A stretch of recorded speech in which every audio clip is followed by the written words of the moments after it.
BJ Red McCombs. First of all, my sympathies to the family. It's an honor to be here and say a few words about a very special man.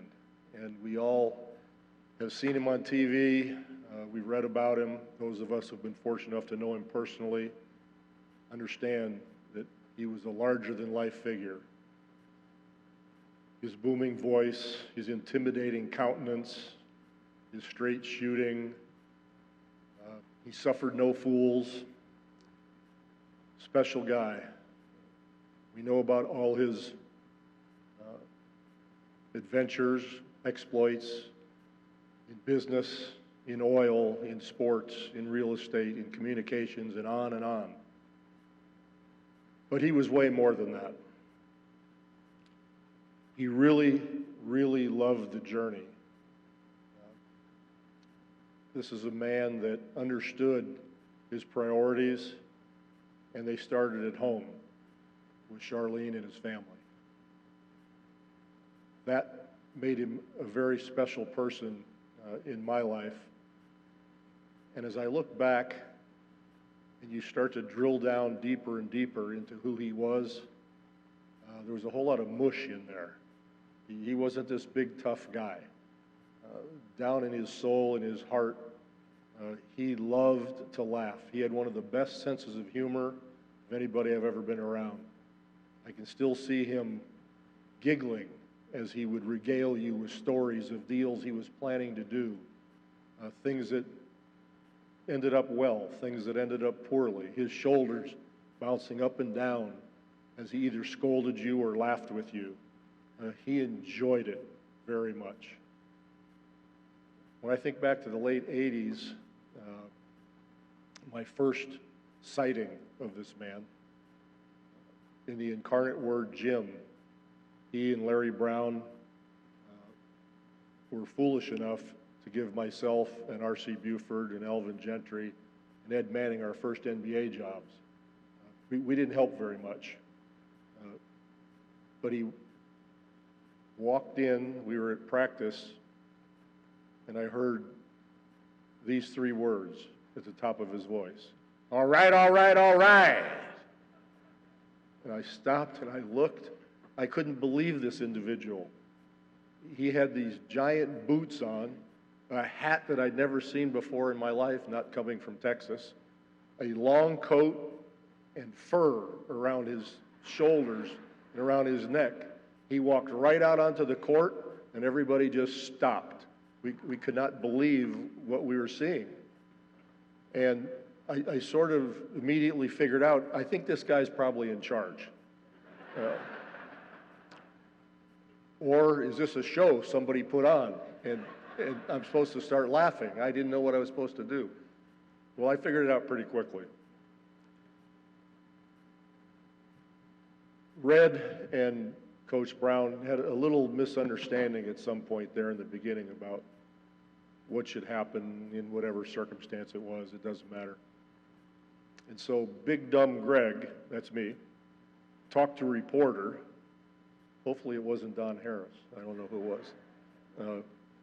I said, well, you know, Red's got to let the painter paint. He's got to be free. He can't have people telling him what to do. He's a genius.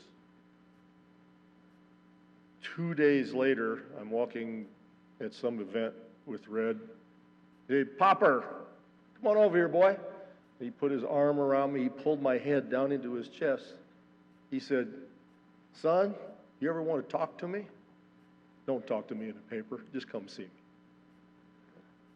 I could have crawled under a rock. It's my first lesson. 20 seconds later, I feel an arm coming under my arm over here.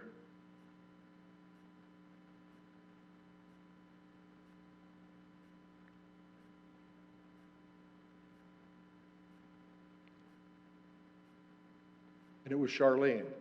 And she just looked at me and she said, how are the kids, Pop? And I calmed down. And I understood what I was involved in. A month or two goes by, and the the coaches elected me to go see Red. Because at that time, with contracts in the NBA, assistant coaches would get a car. You didn't own it, but you could drive it and you'd have the car. And so I needed to go to Red and figure it out, get cars for all of us coaches. So I went up there, cocky as hell, a little less cocky than in the beginning, but so Red, we got to get these cars put together, and I know you got a lot of cars. He said, Popper, I got thousands of cars, and you can lease or buy any of them you want. He goes, but I did. I'll make you a deal. And when you get to the insurance, I know people, and I can help you with the insurance. And basically then it was, get the hell out of my office. And I did. I did.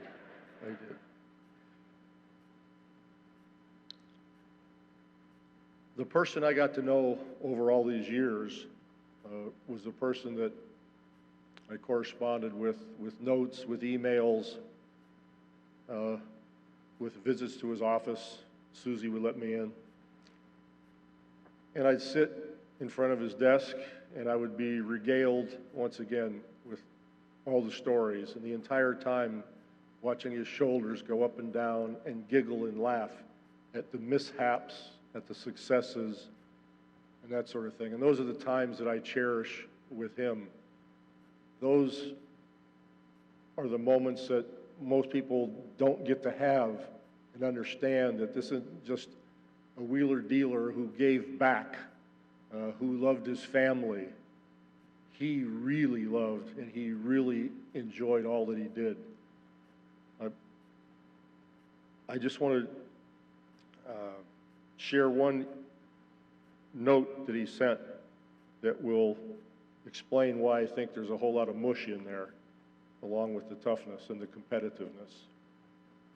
So this is word for word.